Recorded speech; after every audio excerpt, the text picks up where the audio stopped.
Dunia Islam ala khamsi syahadati an la ilaha illallah wa asyhadu anna Muhammadar Rasulullah wa iqamis sholati wa ita'iz zakati wa hajjil baiti wa shaumi Ramadan.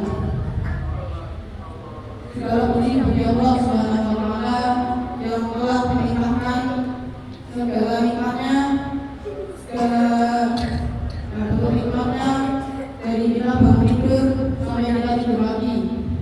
Dan nikmat salah satu nikmatnya yaitu nikmat kita bisa berkumpul dalam menjalankan sholat isya dan sholat tarawih di masjid yang semoga dirahmati Allah Subhanahu wa taala. Kemudian salawat serta salam semoga tercurahkan pada Nabi kita Nabi Agung Muhammad sallallahu alaihi wasallam. Beliau yang membawakan ajaran Islam dari zaman kegelapan hingga zaman yang terang benderang. Jadi, tahukah para jamaah apa maksud, apa fungsi kita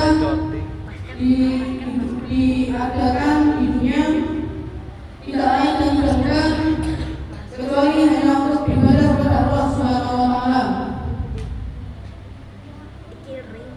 Karena Allah menciptakan manusia, hewan, tumbuh-tumbuhan di sekitar kita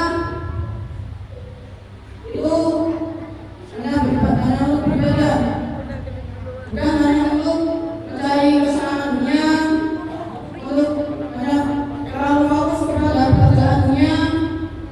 Bekerja kita boleh, tapi kita niatkan pekerjaan kita ini untuk Allah Subhanahu wa taala. Dan Allah berfirman dalam surat Al-Zariyat ayat 56 yang berbunyi, "Wa ma khalaqtul jinna wal insa illa liya'budun." Dan tidaklah kuciptakan manusia dan tidaklah kuciptakan jin dan manusia kecuali hanya beribadah kepadaku dan kecuali hanya beribadah kepada Allah Subhanahu wa taala. Jadi